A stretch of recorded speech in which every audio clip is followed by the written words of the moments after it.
Hello, everybody. Welcome to the show tonight, guys, the True Life News family. Thank you so much for joining us. This is big. Trump and Mike Johnson are launching investigations into Social Security. This is big because each year the entitlement programs lose $500 billion. And so today, Trump said in an order that in order to do no taxes on Social Security and give our seniors an increase, we have to investigate and cut out the fraud. But now, I'm going to go ahead and show you guys, the Social Security chief has just revoked access from DOJ after a court order. So Trump came out and said, look, we are trying to give more back to our seniors, but we can't do that because we can't investigate the fraud. And we know that there is $500 billion of fraud in our entitlement systems every single year. And if we were able to just cut even half of that fraud out, we could give our seniors, every single one of them, a $2,000 increase per month. That's how powerful this is, guys. And Trump is trying to clean this up, but the courts are trying to keep him out. But him and Mike Johnson are now launching an investigation because, again, too, why are they trying to protect the fraud so much? The other part, too, is the CDC under RFK Jr. just canceled $11 billion in COVID funding for state health departments. He said, and I quote, the COVID-19 pandemic is over and HHS will no longer waste billions of taxpayer dollars responding to a non-existent pandemic that Americans moved on from years ago. Thank you, RFK. $11 billion saved. We also have where a federal judge just hit Trump with another injunction. Now we're up to 15 to pause the Trump administration's move to cut $30 million in grants for HUD. They launched this last month, and then now the injunction is there, so it's put a stop to the cut to that $30 million to HUD. Also, Leland Dudek, the acting commissioner for Social Security Administration, said as of Monday that the Department of DOJ no longer has the access to the agency systems and that they're not going to get access if he's in charge. It's time to fire Leland Dudek, guys, because we need to find the fraud, we need to find the abuse and the corruption and give it back to the taxpayers. Also, Trump admin has canceled $1 million, this is a DOJ update, $1 million in federal funding for research testing transgender procedures on rats. Got a ton of breaking news to get into tonight, guys. Trump has had a huge breaking news day today. Want to say thank you to all of our viewers, to all of our subscribers. If you're not subscribed, consider joining the True Life News family. Let us serve you every day with the top news. Want to thank our members. I want to thank Ruby Hoove for already gifting one True Life News membership. Show Ruby Hoove some love in the chat. If you want to be a member, the link is in the description to join. And remember, we use our memberships and our super chats to give back to charity every single month. And want to thank everybody that likes and shares these videos. Guys, if you don't mind hitting that like button, we really appreciate it. And want to give some thanks to Judith Wood for a super chat donation. Y'all show Judith some love in the chat. This is big, guys. The DOJ access to the systems have been revoked after the court order, and Trump says we can't keep moving forward like this. They can't do their jobs. We can't find the corruption if we're not allowed to check the systems. But that's what these judges are stopping. All the corruption is trying to be stopped. Trump is trying to put us into an economic boom. Check this out. Tonight, economic fears eased today as Wednesday started with some incredible news. At 8:30 this morning, the February inflation number came in better than expected. An annualized rate, 2.8%. We are now in the twos. Joe Biden's record inflation is collapsing, a dream for the American working class that has been absolutely gutted by high prices for the last 3 years. There are hints that inflation will continue to rapidly lower as well.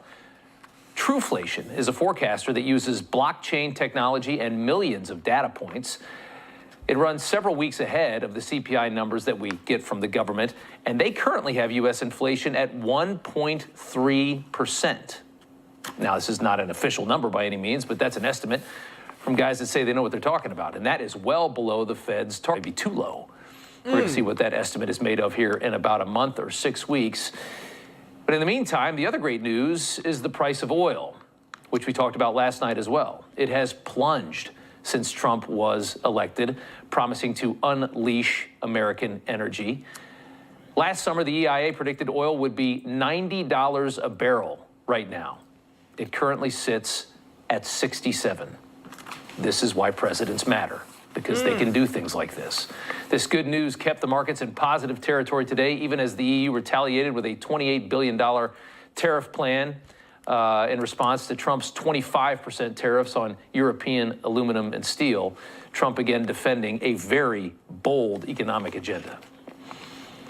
The EU was set up in order to take advantage of the United States, but the United States shouldn't have let it happen. We had stupid leaders. We had leaders that didn't have a clue, or let's say they weren't business people, but they didn't have a clue what was happening. We're going to take back our wealth, and we're going to take back a lot of the companies that left are coming back.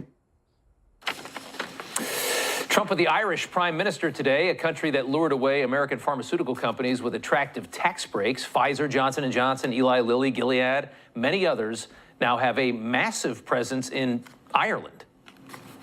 They fled to save money, of course, taking tens of thousands of our jobs with them. Here's the president again. I looked at trade deals that were so bad, I'd actually say, how is it possible that this could have happened? Who would have been so stupid to let these deals happen? For instance, when the pharmaceutical companies started to go to Ireland, I would have said, that's okay if you want to go to Ireland. I think it's great. But if you want to sell anything into the United States, I'm going to put a 200% tariff on you. So you're never going to be able to sell anything into the United States. You know what they would have done? They would have stayed here. Yeah. Trump is working to prevent these kinds of moves from ever happening again and entice those who left into returning, using tariffs to do that.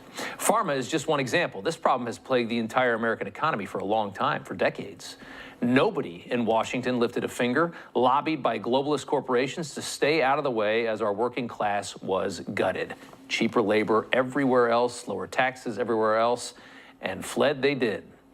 The president's EU tariffs are clearly warranted in this case. The EU, the European Union, guts our country on trade. We subsidize Europe tremendously, buying millions of their foreign cars. We see BMWs everywhere in this country, but you rarely see a Ford in France. For every one American car Europe buys, we buy 14 of theirs, and cars are a lot of money. That is a lot of money. We see the same in agriculture, trends that the president intends to end. April 2nd is going to be a very big day for the United States of America. The United States of America is going to take back a lot of what was stolen from it by other countries. Let's go. And by, frankly, incompetent U.S. leadership. Musk.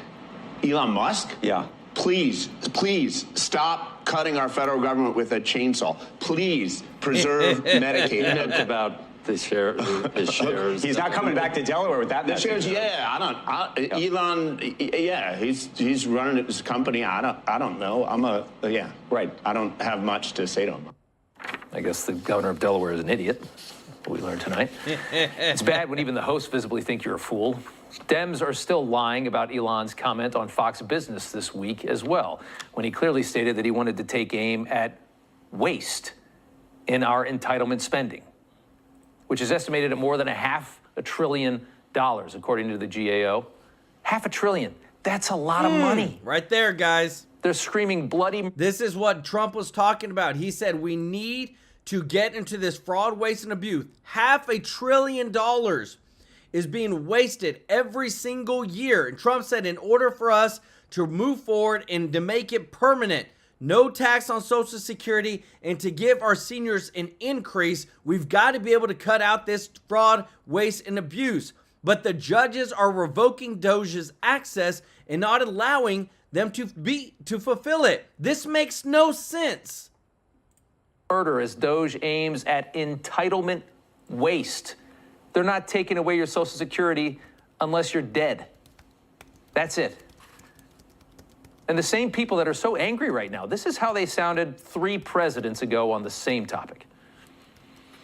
There is no question that there is an enormous amount of waste and fraud and abuse in this government. We cannot keep our promises on Medicare. We simply must make the cuts in waste, fraud, and abuse in Medicare. If we're going to eliminate the waste, fraud, and abuse in Medicare, it does mean we're going to cut some of that out. You can't just get... You see this, guys? They've been talking about this for a long time. And if you appreciate this, if you don't mind hitting that thumbs up like button, thank you so much. Want to say thank you so much, Scott Matthews, for the super chat. Let's go. He said, Joel, I'll buy you $2 happy hour taco. Hey, I love me some carne asada tacos. Let's go. Y'all show Scott some love in the chat. Guys, here, Trump has come out and said we got to launch investigations. We got to figure out where the fraud, waste, and abuse is. You just saw it. $500 billion a year in fraud. And now a Social Security chief, Doge access to systems revoked after court order. They're okay with wasting all this money on all types of frivolous things, wasteful things overseas, but yet when we're trying to figure out how to clean up our systems, just like the Democrats said it in the past, that's whenever they want to fight us. That's whenever they're trying to keep Doge out. Something's going on behind the scenes, guys. I'm telling you. And right now, our girl Marjorie Taylor Greene is cutting more into all these propaganda that the government is paying into because all they're doing is lying to the American people. Check this out. Doge Congressional Subcommittee. It's holding a hearing tomorrow. Executives from PBS and NPR are going to face some questions about taxpayer support for obviously left-wing slanted news. What's the objective of the hearing? Thank you for having me today. I'm looking forward to holding the hearing tomorrow at 10 a.m. where we will be shining an intense spotlight on how Americans' hard-earned tax dollars have been used by PBS and NPR and the type of public broadcasting programs and radio shows they have been pushing across the country for decades. It has leaned further and further left, so much so that they now have drag queen story time instead of good old Sesame Street.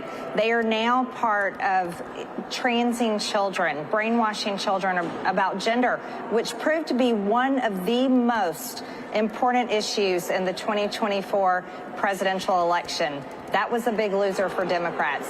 But we look forward to having Ms. Marr, and we look forward to talking to her about what truth really is and how important it is to the American people, especially when their tax dollars are being used. Well, Congresswoman, if I claim that I, or liberty-loving Latino, should get taxpayers' subsidies for my conservative show, you know, the Democrats would raise the roof and they would never allow it. Why then are Republicans and conservatives and independents obligated to fund left-leaning fake news? Well, that's a great question. We know that Democrats hate conservative media because they've been trying to shut down talk radio for years. They would never want you to receive public funding for your program to put your message out. And this is also why they shouldn't receive taxpayer funding for their programs to put their message out. We're a big believer in the private business industry. So we support these radio stations and these TV channels to be able to carry on with business as usual. We also support the First Amendment. We support their right to be able to, you know, publish their message, put their broadcasting and their programs out. But we don't think the American people should be taxed to pay for it. And I think that's what we need to have these two executives come forward and talk about why public funding is necessary for them and how they've used this money in the past. Yeah, amen to that. I can hardly wait to see the results from tomorrow's hearing. So let's, some news that's happening here lately. Jasmine Crockett, your colleague there in the House, in keeping with the Democrat tradition of promoting violence against her political enemies. This time she's inciting violence against Senator Ted Cruz. Listen. I think that you punch. I think you punch. I think you're okay with, you okay with punching. You know, I think, and I love Colin. And I think towards the end, he started to punch a little harder. But, like, it's Ted Cruz. I mean, like, this dude has to be knocked over the head, like, hard, right? Like, there is no niceties with him, like, at all. Okay, so now Democrats are also refusing to condemn domestic terrorist attacks against Tesla dealerships and facilities. Democrats, as you know, Congresswoman, have a long history of promoting violence in this country. In my view, the reason they get away with it is the timidity of Republicans, you know, like Mitch McConnell, John Cornyn, Liz Cheney, and others.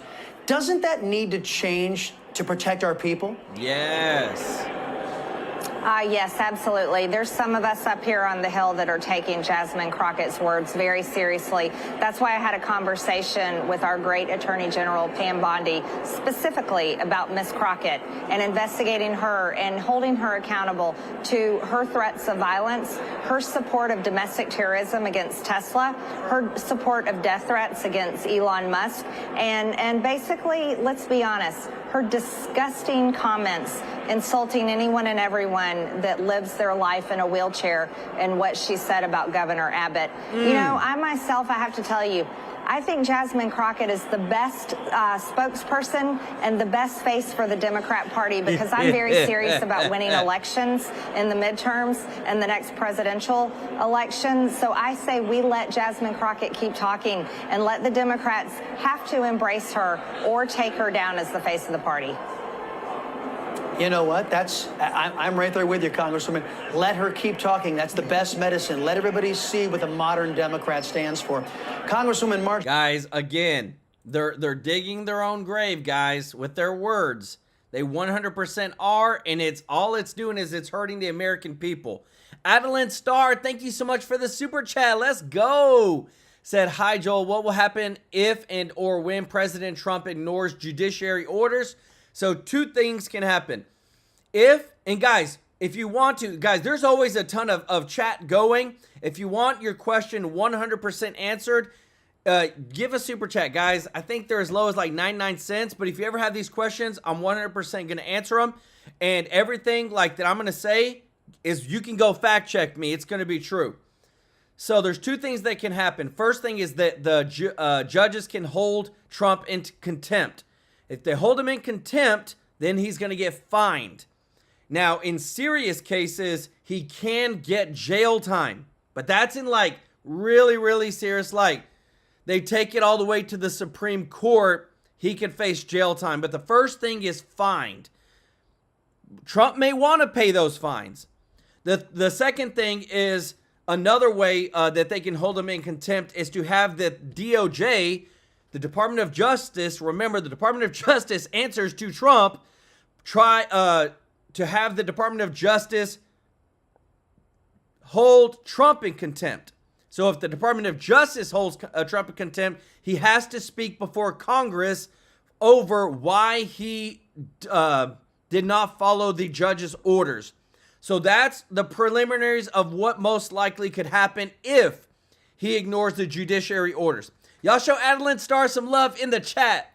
So guys, again, we're talking about the big news is that Doge's access to systems have been revoked after a court order.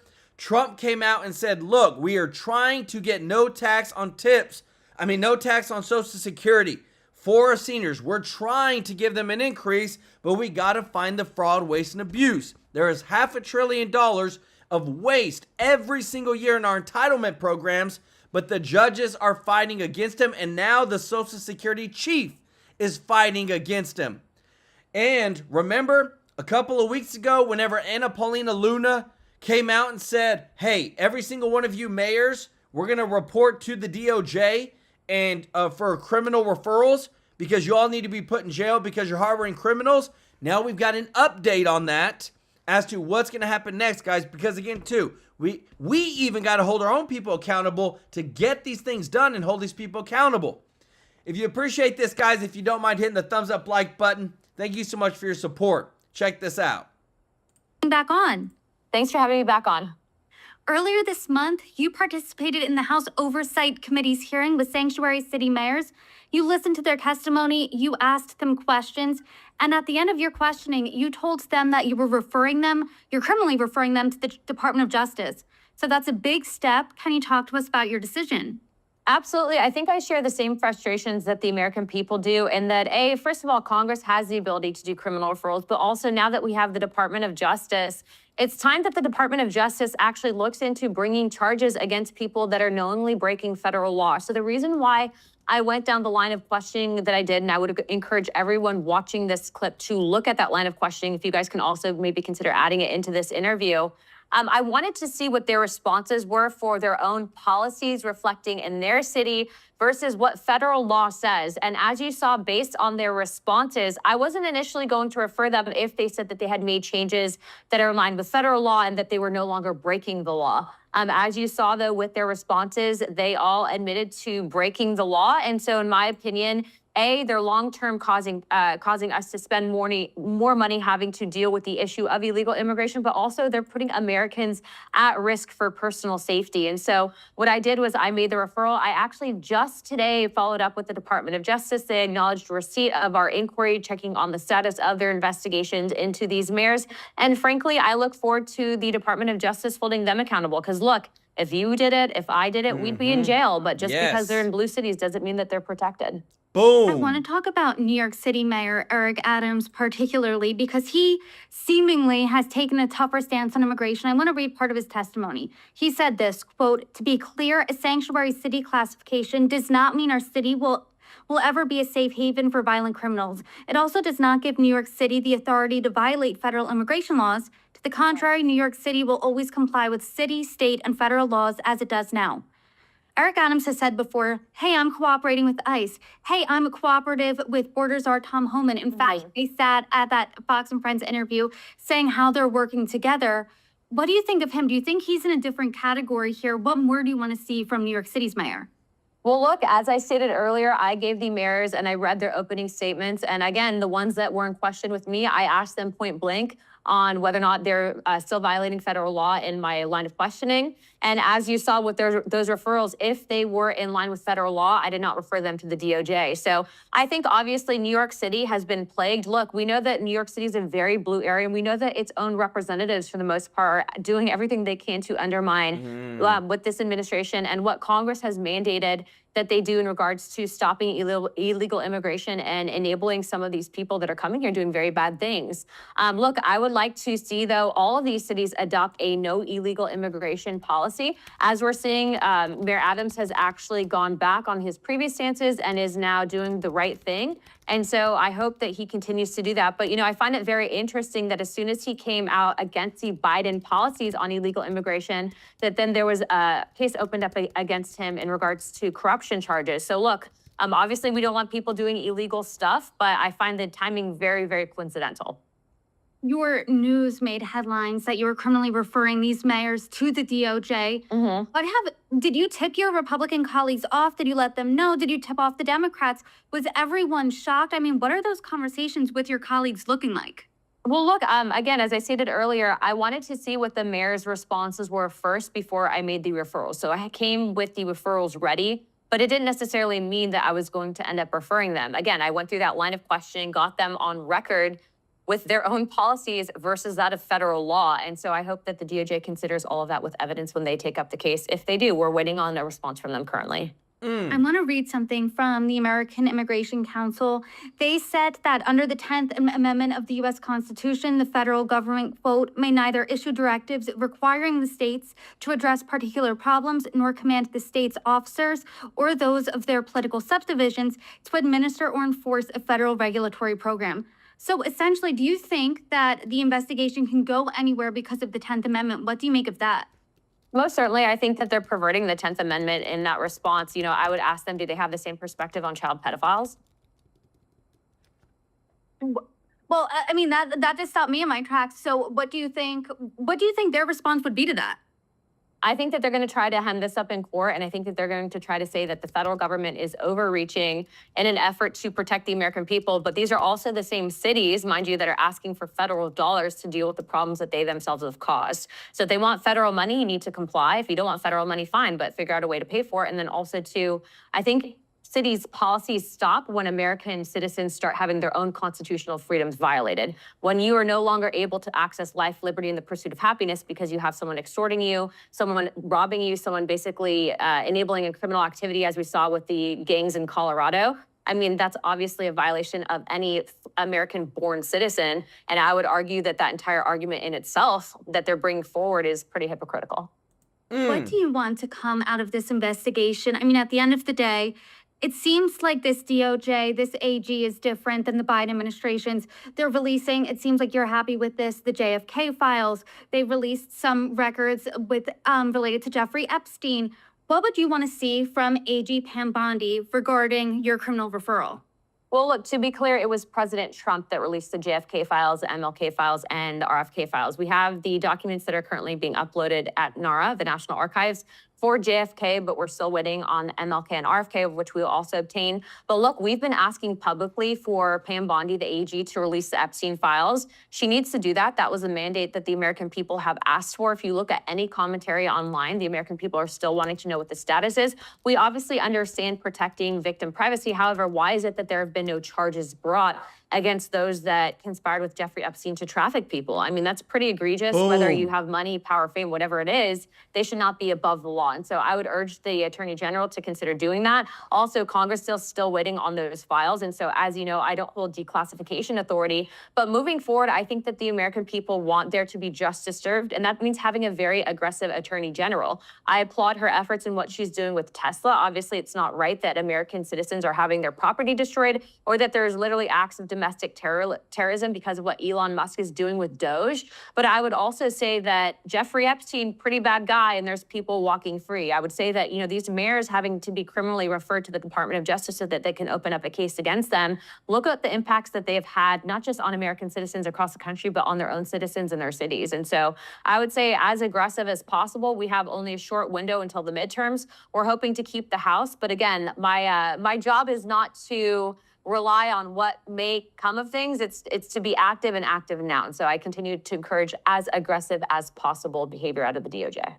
Let's go, guys. Again, we're following up. We make sure we bring the receipts. We make sure to hold people accountable because of what's happening, because what they just talked about, the Epstein files.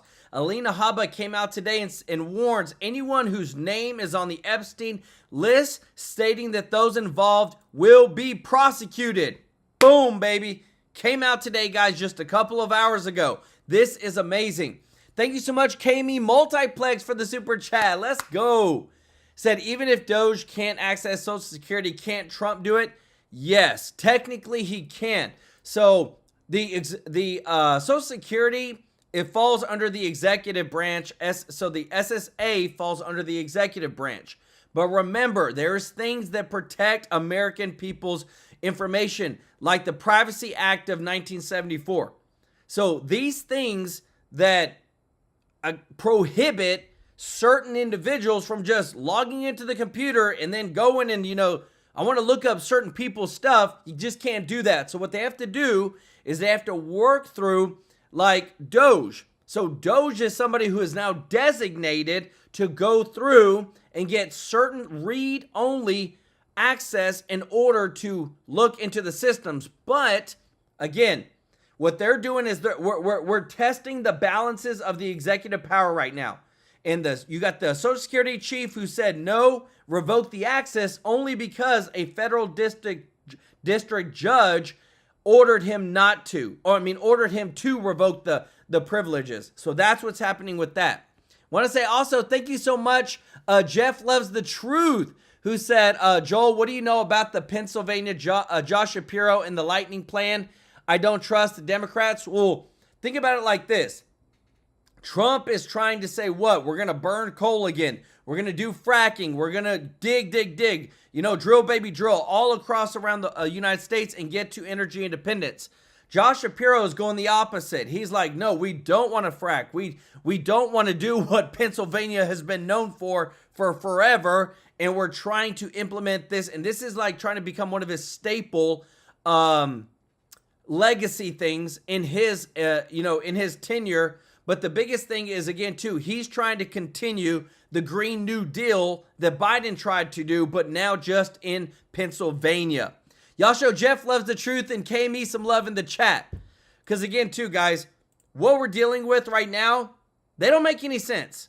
Like, the Democrats right now, they are doing a lot of things that are borderline violence, inciting violence. And that's where things, we're literally testing the limits on everything, on federal judges' power, on what the Democrats can say without being charged with inciting violence. If you appreciate this, if you don't mind hitting that thumbs up like button, thank you so much for your support. Check this out.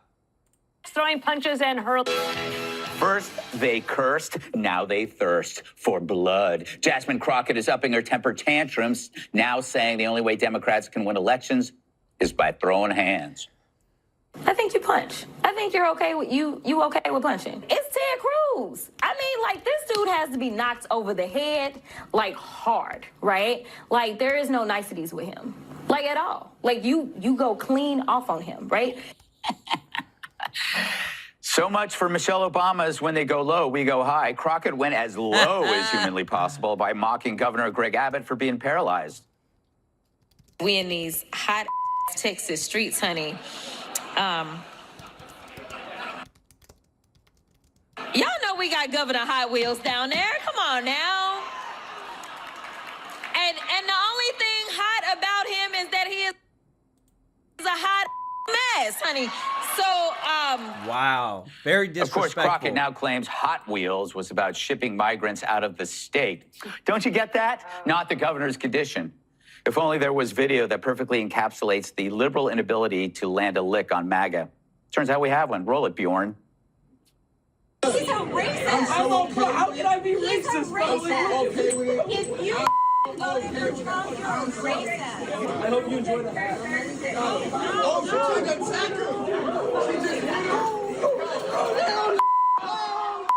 So, Dana, Governor Hot Wheels, she claims that it had nothing to do with the fact that he actually moves by wheels in a wheelchair, and he's good looking. Her cleanup was worse. That was one of the worst things I've ever seen. It was super dumb. So basically she's saying, I didn't do it. And even I did do it, though, we're the victims of it. And I think that the Democrats have a problem. Remember Maxine Waters back in 2019 and 2020? She had all of those things of get up in their faces. Do you remember that? Yes. And that was actually really helpful for Republicans. And it helped over the years to bring more people, like the young people we're talking about, over to the Republican side of things. You know, have been affected by Trump in terms of raising inflation or the tariffs in action anyway. But anyway, Judge, what do you say you?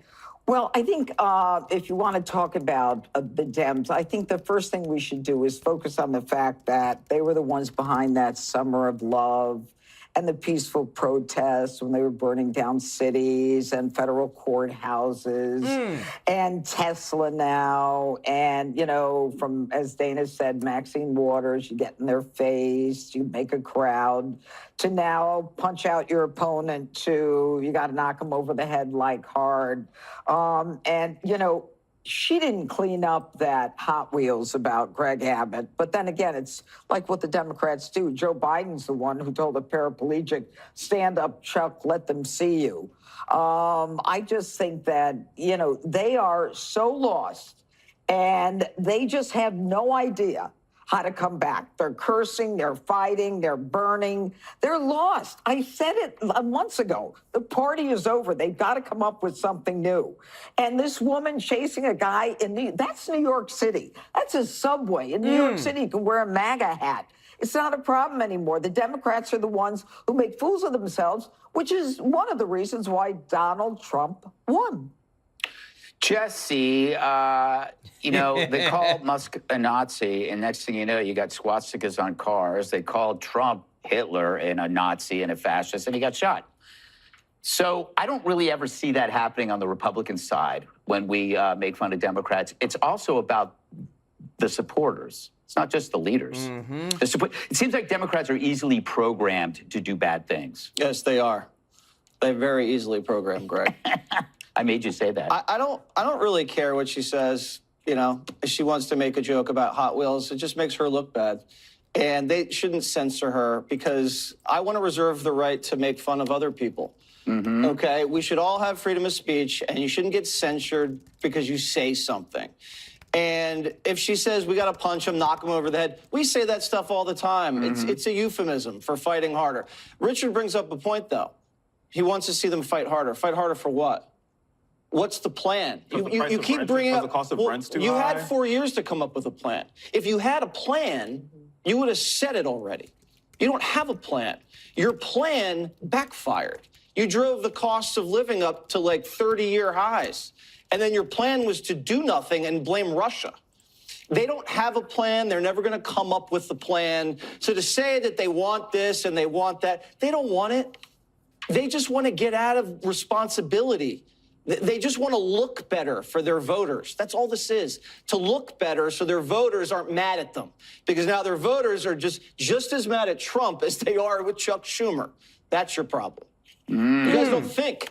You don't have any ideas. Having an idea is different than being against what Trump wants. Being against Trump's not an idea. It's a lifestyle. It's a lifestyle. For Democrats. That's a great idea for a magazine, Against Trump. It's like how to live your life totally against Trump. And How to deal with your bruises when you fall in the subway. Scorching Teslas around the globe, the left's hatred for Musk continues to skyrocket, despite years of revere him and his electric. I want you to listen to this. Thank you to the Doge team who are literally getting death threats and being accosted. And you know, these are, a lot of them are just kids. You know, they're just trying to help out, and they're very talented. They can get jobs for millions of dollars a year. Instead, they come here, earn peanuts, and get death threats. So thanks to the Doge team. Thank you. See that? The Doge employees are getting daily death threats, guys. That's how messed up these people are. That's how much that we're affecting their gravy train. Is that you can't even, and I want you to hear from the man himself, Tim Burchett, over what is going on in Congress about you cannot trust these Republicans. Because this, I'm telling you this, guys, if they're resorting to death threats now, we've hit a nerve. And when you get to that low of a point to literally say when you want to take somebody's life, that's whenever they need Secret Service protection. But those people making those threats need to be investigated and held accountable. Thank you so much. Jesus is God said, if fraud and abuse was found in Social Security, the chief and anyone who gets in the way should go to jail and considered part of the problem 100%. Because I'm telling you this, they have to be held accountable. It's somebody's fault that they didn't take care of these systems. Y'all show Jesus is God some love in the chat. And also, thank you so much, Patty Razor, for the super chat. Said, can we Americans follow suit with the government for spending our money wastefully? Yes, but the courts often reject it because there's a thing called the political question doctrine, saying that spending decisions belong to Congress and the executives, not judges. So, yes, you can sue them, but judges don't like to allow, because remember, a judge always has to push and allow the case to even go to court. But they don't allow it because they're like, well, you elected these officials and they're representing you and they spent them. If you didn't want them, you shouldn't have voted for them.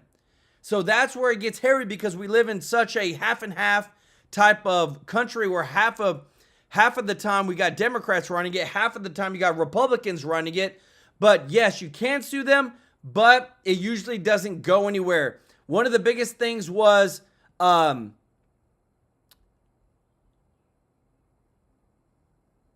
yes, it all boils down to the political question doctrine. That's what keeps people from actually winning it. But it just shows you that how corrupt the system is because you can't actually do anything about it. Y'all show Patty Razor some love in the chat and check this out. Random thoughts this morning. I've been watching the... Remember, this is Congressman Representative Tim Burchett out of my home state, Tennessee. Check this out. The news a little bit and seeing what people are doing. And I see where Bernie Sanders and my buddy AOC are out transversing the country. And I hear everybody saying how that, oh, that's the greatest thing in the world. That will just make sure we've got, we'll have a super majority for here on out. The reality is, folks, they actually believe that stuff. I mean, they're actual Marxists. I mean, they don't believe in the things that you and I do, probably. And that's the difference between them and some of the so-called conservatives out there that all of a sudden just pop up at election time, and you're wondering where the heck were they the last 4 years? They couldn't even spell Doge. So I would warn people not to take them for granted.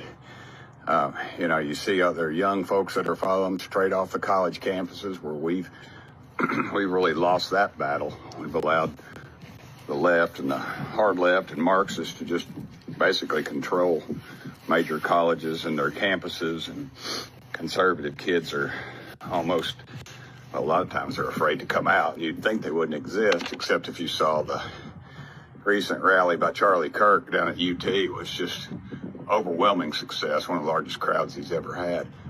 But case in point, the people running the show at most of these colleges and universities are far left, and it's just a breeding ground for that. And when you have 12 to 15% of the voting population going to the dadgum polls, you know, it's not gonna, they could take us. So I would warn y'all about being overconfident. They actually believe what they're saying, and I'm not sure if some of the people on our side do or not. Dang. They're just trying to stay in power. They're just trying to rise to the occasion that President Trump has put forth, and hopefully we can sustain that. But that's just a random thought. Thank y'all for sitting here. Guys, if y'all appreciate this, if you don't mind hitting the thumbs up like button, this is the real deal stuff. So we got a lot of information, guys, from the Rasmussen pollster over what people are actually feeling in the United States right now. Because again, too, the media can say whatever they want. What matters is how people are actually feeling with this administration. So we bring you the actual people that are polling all the time in real time on what's going on. Check this out. Mitchell of Rasmussen, amazing poll out this morning. Walk me through, because this, what you're talking about in this poll, and you're showing the American people favor, is the foundational element of a number of lawsuits that are coming after President Trump, including a big one in Washington, D.C. Can you explain what your poll shows, Mark Mitchell? Oh, I feel dirty after watching CNN, because this is the same CNN. Harry Enton comes out and says, look at that. Everybody's super happy as measured by Right Direction. But just a week ago, with one of their own polls, they were trying to convince everybody that no, Donald Trump's approval is plunging. And if you listen to Rasmussen reports way back in January, I said the number to follow this term is not Trump approval, because they've thrown everything at Trump. He's pretty much earned his 52%. He's going to stay there. Guess where he is today? In my polling, he's still at 52%. But we saw Right Direction shoot up to 48% a month ago, the highest in our 19 years of polling. And today our right track is 45%. The exact same as Marist, the exact same as NBC. So what's interesting is they match me on Right Direction, but for some reason their Trump approval numbers are 10, 15 points to the left. Guess what? Donald Trump's approval rating is locked in at 51, 52%. It's going to stay there. Yeah. But what's new is that people like what they see out of Donald Trump's presidency, because he's finally giving them what they've wanted this entire time. And that's basically a party that's not controlled opposition that's going to go in and cut the government. Now, we've asked so many different ways. Hang on, full stop. Also, to take on elite institutions. When I took the campaign over in mid-August of 2016, I said the key number is right track, wrong track. After Obama's 8 years of hope and change, it was 2/3 wrong track, 1/3 right track. That number almost goes back to when people realize what we had gotten into with the Iraq war back in 2004. From 2004 and then 2009 with the financial collapse, the American people realized something is deeply wrong with the country, and the elites are leading us down off an abyss.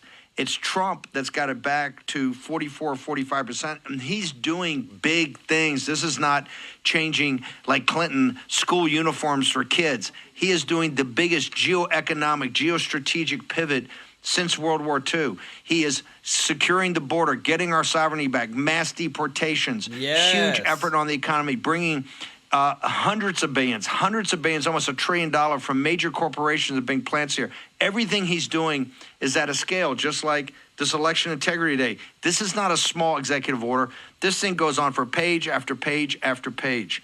Mark Mitchell in Rasmussen. Tell me about some of these policies you've been tracking, because we finally have a president that's broken through that barrier of the country being on the wrong track. People are coming together and say, hey, I see this guy's taking on elite institutions. He's got me in the room. He's listened to American citizens. He represents the little guy. We're making some progress, sir. Yeah, the last time the right direction was this high was in February of 2020, and we all know what happened the following month. So this is almost like a natural extension of the first Trump term, leveled up, giving people finally what they want. We've asked about mass deportations. They absolutely want it. We ask about drastic cuts to the government. We get numbers in the 60s. And we're trying frantically to keep up with everything in the news, but we just asked about this stuff with the Venezuelan gangs. And U.S. likely voters, 64% support, only 26% oppose deporting these gang members. Like, imagine that. Like, imagine you have some unelected judge going out there and hampering the Trump administration in things that are obviously counter to the interests of the voters. Well, guess what? They don't want that crap anymore. We asked about whether this judge should be impeached or not, and it's a 2-to-1 majority yes, 49% to 24. So overwhelmingly, they say no, like, stop this, stop impeding Donald Trump. We asked about the Democrats. Do you like the way that they opposed Trump's speech? Nobody liked it. We asked if they should cooperate with Trump or oppose him, and they say cooperate by like 20 points. And what's crazy is the Democrats, like, they're not getting this at all. They're in a complete civil war, ripping themselves apart. Some of the numbers I sent you just earlier today are just absolutely astounding. You have the crazies on the Democrats side trying to wring control of the mouthpiece and shift it into this like anti-oligarchy, eat the rich kind of thing that supports violent protests. And the mainstream media is doing the shilling for them still, I think, like carrying out these psyops. I can't understand why you would try and convince the nation that Donald Trump's approval rating is failing. Like last week, they were cherry picking polls like Quinnipiac and CNN. They're horrible outliers in order to paint that narrative. But we asked Democrats, like, hey, you know, Chuck Schumer just helped kick the can. He helped sign off on this deal to increase the debt limit and avert a shutdown. And Democrats overwhelmingly approve of that, 65% to only 26%. But if you listen to the media, it's like, well, they're ready to feed this guy into a wood chipper. They want him to resign. They want to pretend he never existed. Guys, is this not crazy? Because again, too, this is the facts. These are the receipts. Rasmussen has been around. He's a pollster for forever. So whenever they're seeing like, dang, the media lies so much. If you're only watching the media or top Democratic leaders, they have no clue with what's actually going on with the Democratic Party as a whole, like actual people, not just the people that are elected. And which is closer to your opinion? Schumer is a valuable leader for Senate Democrats, or Senate Democrats need to get rid of Chuck Schumer, and Democrats say he's a valuable leader, 52% to 33%. Only 1 in 3 Democrats wants to get rid of this guy.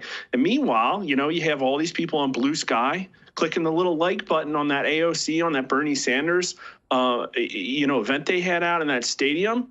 Like, that's not where the party should be going. And voters are screaming for the Democrats to just back off of this thing. Does the party need to be more moderate, or does it need to be more liberal? 59% of the country says more moderate, 27% says more liberal. Democrats say more moderate, 49% to 38%. Mark, this is amazing, the numbers you've been putting up. I'm going to make sure we don't bury the lead for what we're covering today, which is this judicial insurrection. Please go back and tell me what the American people think on the topic of impeachment of this judge that is trying to get in the way of President Trump as commander-in-chief, sir. So what I'll say is that there is a little bit of a tricky path that has to be traced here by Trump. He doesn't have carte blanche to just ride roughshod over the judiciary. Now, we know that they've overstepped, but voters don't necessarily know this. So should Trump just ignore federal court injunctions he believes are unconstitutional? Only 27% of voters say yes. 60% say no. But then when you talk about the very specific policy, like, hey, yeah, this judge just stepped in and prevented the deportation of these people, Americans are like, no, that's messed up. Impeach the guy. 49% want this particular judge, Boasberg, impeached over this situation with the Venezuelan gang members. 49% to 24%. Now, there's a little bit of not sure's in there. The Democrats, 28% of them say yes, only 36% say no. Republicans, though, it's 74% to 14. Independents, 47% to 22%. And again, we had 64% who say, yeah, I absolutely support deporting these people who are trying to kill my children and living off the government dole. Only 26% oppose that. Even 43% of Democrats are like, yeah, deport these people. And so what I think this is a message to is Congress. Guys, we now have so much data that we can backtrack into to figure out what the heck is going on. How are we actually moving forward as a country? Because everything that we're seeing now, guys, like the Rapid Response 47 posted this earlier. So this is the details of Trump's executive order on putting these, because guys, we don't even have it on our voter registration. Are you a citizen? So he's added it to it, but it's just one facet. Thank you so much, Roger Decker, for the super chat. Let's go. He said, may God use this donation for his glory. God bless this ministry. And thanks to True Life News and Joel for bringing us the truth. 100%. Y'all show Roger some love in the chat. Thank you so much, brother. I love it. So right here, it requires documentary government-issued proof of citizenship on its voter registration forms. So this is at the federal level for federal elections. This is what is required now across all states now. Doesn't matter what state it is. California, New York, you have to have a government-issued proof of citizenship when you go to register to vote. If you do not, you cannot vote. But a lot of them are saying, what if California, what if New York say no? They will lose federal funding. They get billions of dollars every single year for federal funding. If they do not follow this executive order, federal funding is cut. Conditions federal elected related funds on states complying with the integrity measures set forth by federal law. Right there. Just what I just said, but in lawyer talk, which is, I hate when they do this, but basically it's what I said, but I said in layman's terms. Directs the updating of the voluntary voting system guidelines 2.0 and security standards for voting equipment, which includes requiring a voter verifiable paper ballot record, paper ballots, and not using ballots in which the counted vote is contained within a barcode or a QR code. Directs the Attorney General to enter into information sharing agreements with state election officials to identify cases of election fraud or other election law violations. Takes appropriate action against states that count ballots received after Election Day in federal elections. Revokes Biden's Executive Order 14019, which turned federal agencies into Democratic voter turnout centers. So this was a huge, huge executive order that came out today, guys. Trump is trying to ensure free and safe elections. If you disagree with this, it doesn't make any sense. Because I love showing you this stuff right here. I love, where you at, buddy? I love, let me see. Oh, man. So there's a lot of this, again, because what do the Democrats always say? Oh, we won't be able to, minorities, they can't vote. They don't have ID. They don't know where the DMV is. They won't be able to vote and whatnot. And I had the video for you. Sorry about that. Oh, I know where I got it. 1 second. Hopefully, no, I don't have it. Dang it. Oh, yes, I do. Let's go. Okay. Let me pull this up, guys. Because again, too, this is the actual facts. Because again, too, if you talk to white people pertaining to this issue, they would seem rather racist based upon this evidence of just talking to random people. Listen to this. What opinion on voter ID laws? Yeah, they're usually pretty racist and they're bad. I think voter ID laws are a way to perpetuate racism. Would you go as far as say those laws are racist? For sure. Do you think it suppresses the African American vote? Definitely. Tell us how. Because they're less likely to have state IDs. Minority voters are less likely to have the kinds of IDs that have been described or required. These type of people don't live in These areas type of with people. easy access to DMVs or other places where they can get identification. You can always get IDs you do over the internet. Does that also make it difficult for black people in particular? Yeah, you have to have access to the internet. You have to be able to pay an internet service provider for certain fees. Do you think that's harder for black people to go online? Well, I feel like they don't have the knowledge of how it works. A lot of people have smartphones, they might not have data. For most of the community. She basically just said black people are stupid. That's what this young lady just said. They don't really know what is out there just because they're not aware or they're not informed. I also think there's a repression of black voting with how if you're a convicted felon, you're not allowed to vote and everything. And when you look at swing states like Florida, that's a huge population of the African Americans. Wow. Now I'm here in East Harlem to ask black people their thoughts on what you just heard. Do you have ID normally? You carry ID around? Yes, I have state ID. Do you carry ID? Yes, I do. Do you know any black person who doesn't carry ID? No. Everyone that I know has an ID. Why would they think we don't have ID? That's a lie. Why would they say that? Do you have ID? Yes. Because I have my ID and my friends have their ID, so we know what we need to carry around. Everybody that I know have ID. That's one of the things you need to walk around with New York with, ID. Do you know any black adult who does not have ID? No, I don't. Is it a weird thing to even say that? Yes, it is. So guys, you see the evidence is clear. It's very, golly, the Democrats are so backwards. Everything that they say the Republicans are, they actually are. I think it's super racist to say that black people can't go get an ID and they don't know how to get an ID and they don't know where the DMV is and they don't even get internet, so how can they get an ID? It's so bad. But that's literally reality, guys. That's what a lot of people think because the media has said that minorities don't seem to know how to get a dang ID. And today, guys, I'm telling you, today was crazy what happened over this huge signal, text message leak, things like this. They had to testify before Senate and things got heated. Listen to this. Thank you, Mr. Chairman. I'll be happy to take your extra 13 seconds. But I'm going to go back to what I addressed at the outset. This was not only sloppy, it not only violated all procedures, but if this information had gotten out, American lives could have been lost. The Houthis had this information, could reposition their defensive systems.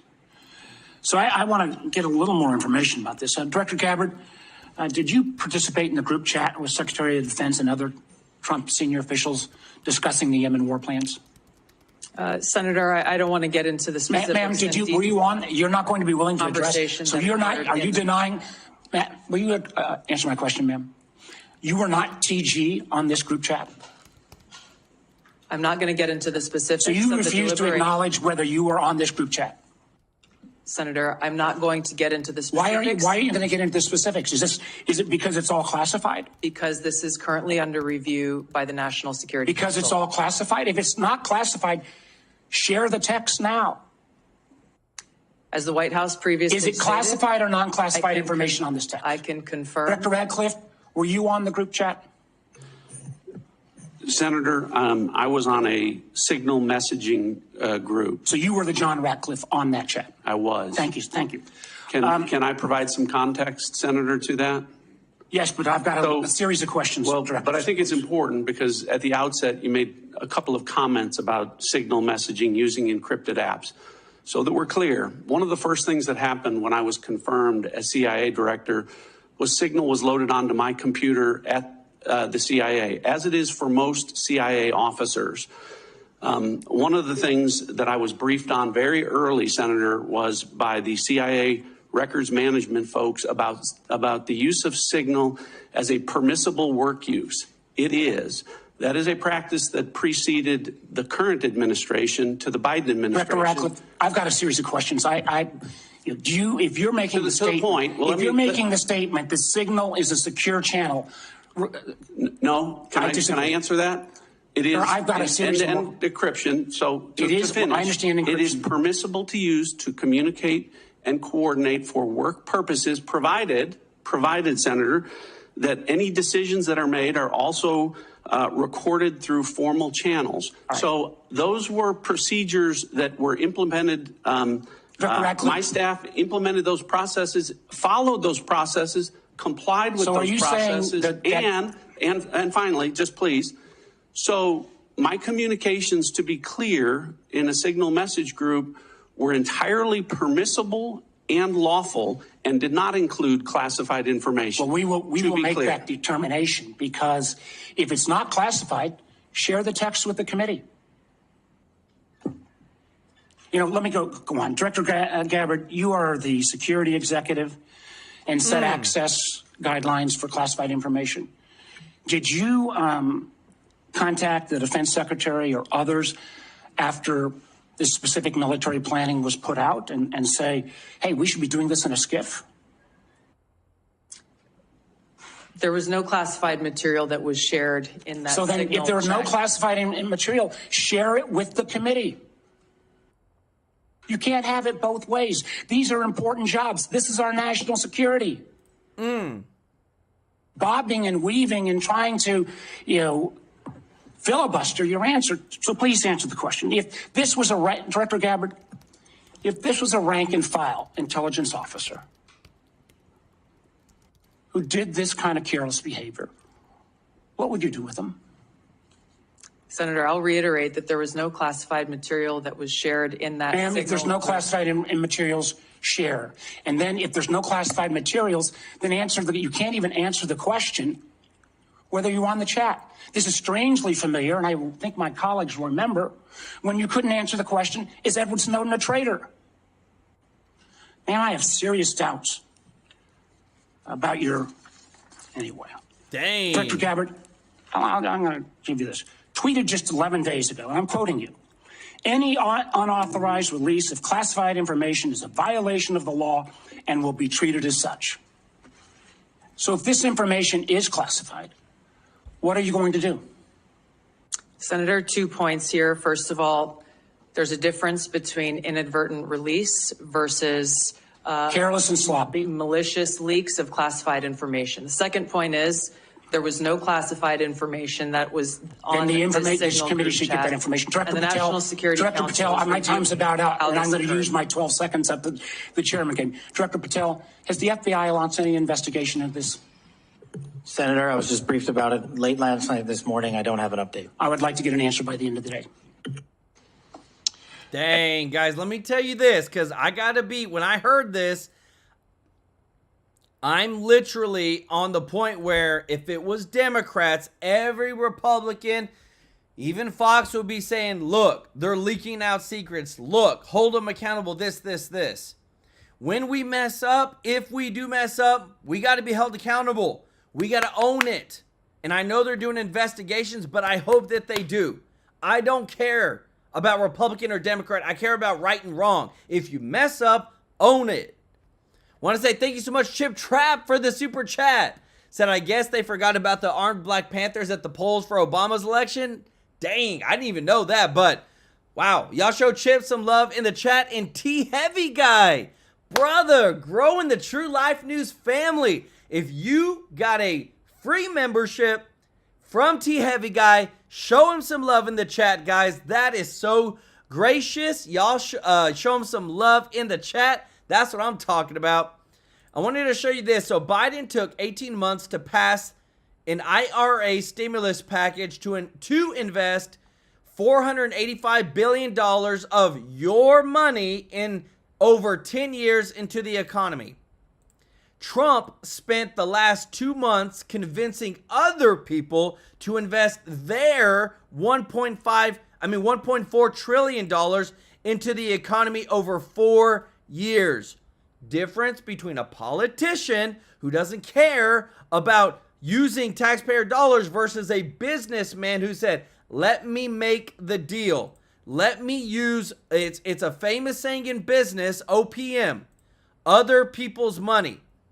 But the problem is when it comes to the politicians, they don't think about the taxpayers, they just think about themselves. But there's a lot of controversy, guys. I want to go back to this too. Over this Signal chat, we got some more news to show you. Check this out. And if you don't mind hitting that thumbs up like button, thank you so much for your support. No one died except for terrorists. There was no collateral damage. The mission was a success. And Democrats think they have a scandal. Accidentally adding someone to a group text, which we've all done, is the new Watergate. The National Security Advisor, Mike Waltz, his staff accidentally added an American reporter to a group text of Trump officials who were discussing an attack on Iranian proxies.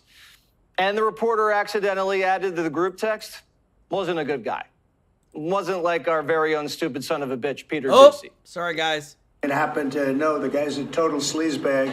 The Atlantic is a failed magazine. Does very, very poorly. Nobody gives a damn about it.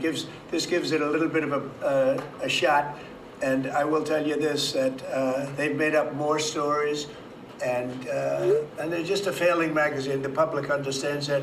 Jeffrey Goldberg got the scoop of his life by accident because somebody may have fat-fingered him into a private chat.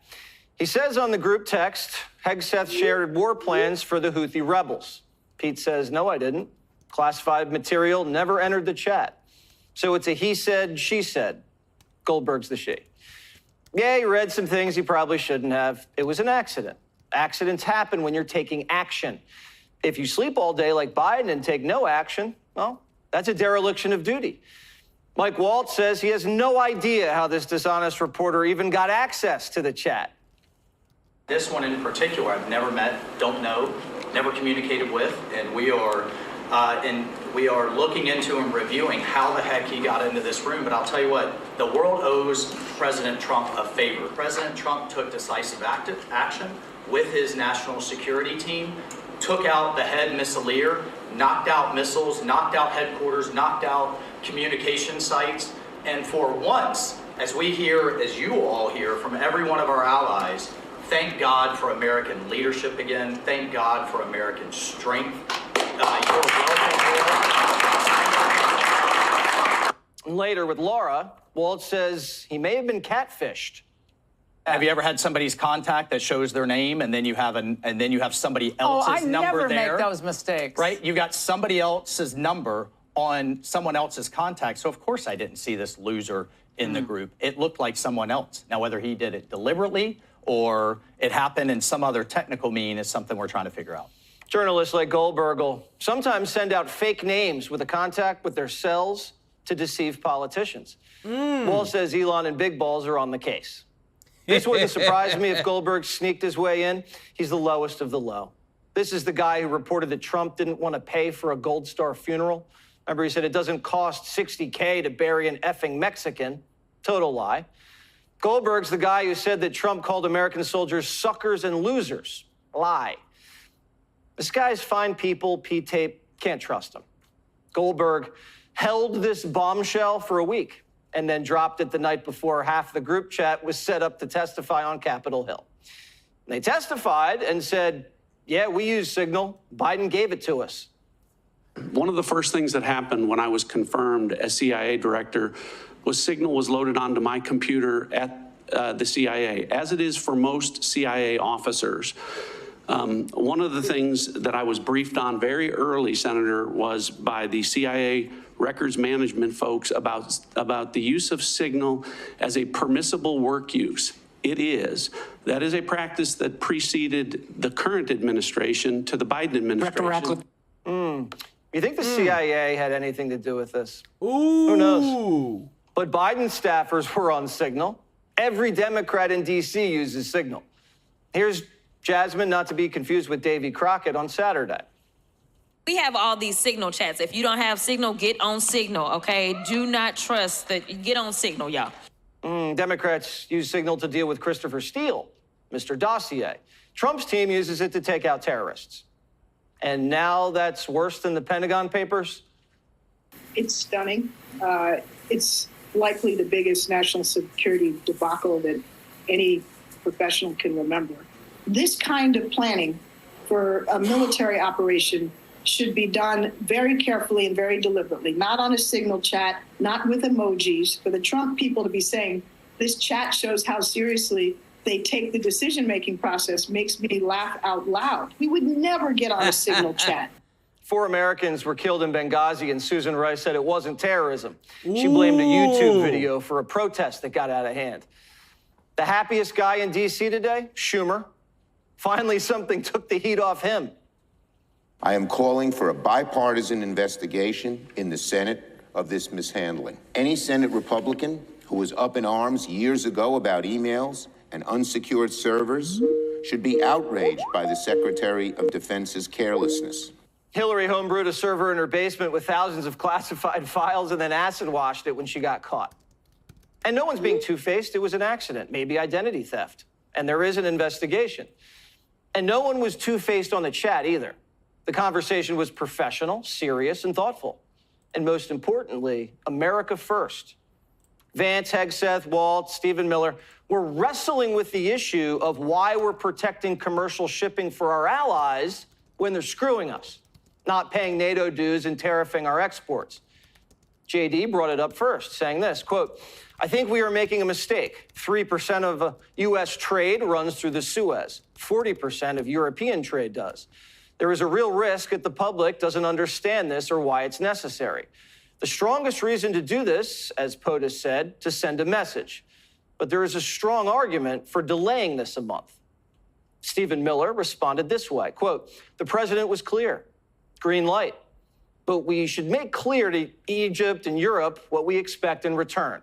We also need to figure out how to enforce such a requirement. If Europe doesn't remunerate, then what? If the U.S. successfully restores freedom of navigation at great cost, there needs to be some further economic gain extracted in return. Donald Trump agrees. Secretary of Defense Pete Hegseth and J.D. Vance, the Vice President, said that the Europeans were freeloading. Do you agree with that assessment? Do you really want me to answer that? Yeah, I think they've been freeloading. The United States is protecting European trade at great risk and at great cost. We started doing this after World War II so our allies' economies could recover and to create an alliance system against the Soviets. But it's almost, 100 years later, and the Soviet Union's collapsed. And our allies' economies have recovered. Quite well, actually. But we're still paying to protect BMWs going from Germany to Asia, protect Chardonnay going from France to Japan, protect pasta from going from Italy to Indonesia. Our allies are taking advantage. So you want your ships protected? Drop your tariffs. That's the deal. Wow. And the Cold War's over. Today's bigger threat's China. And how did China become such a threat? They freeloaded off of the free trade that our Navy protects. The Chinese Navy doesn't guarantee safe passage on the high seas. Our Navy does. And we're paying to protect a predator. China's dumping cheap steel and EVs into our markets, undercutting our businesses. America is being victimized by a post-World War II order that we set up, but one that's past its expiration date. You got to be kidding me. The group chat was asking, if Iranian proxies are taking pot shots at German commercial vessels on their way to Asia, why isn't Berlin killing Iranian proxies? And if we're going to do it and pay for it and take the risk, shouldn't Germany pay us a premium?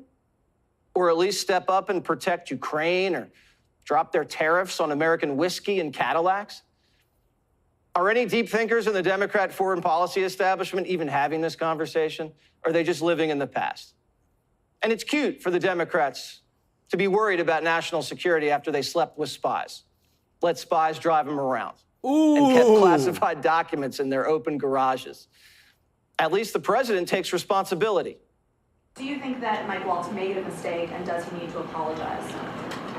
No, I don't think he should apologize. I think he's doing his best.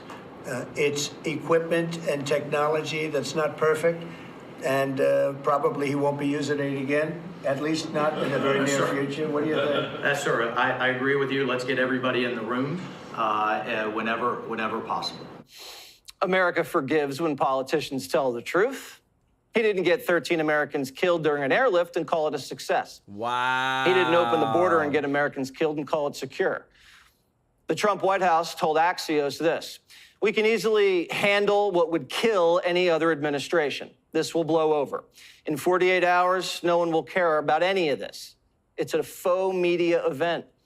Nothing really to nip in the bud. No one will lose their job over it. I'm willing to bet they don't use Signal in the future." Trump says it's basically the only glitch in 2 months, and it turned out not to be a serious one. The only thing we'll remember are the emojis: fist bump, flag, and fire. Not bad.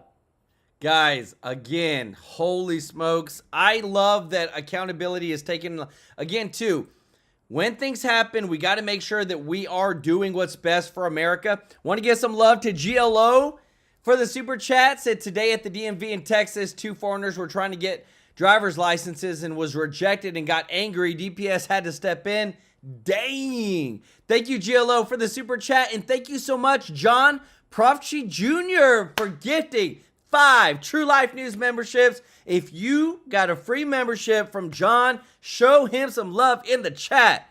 Guys, I love it. We're growing the True Life News family. Y'all are amazing. Thank you so much for your support.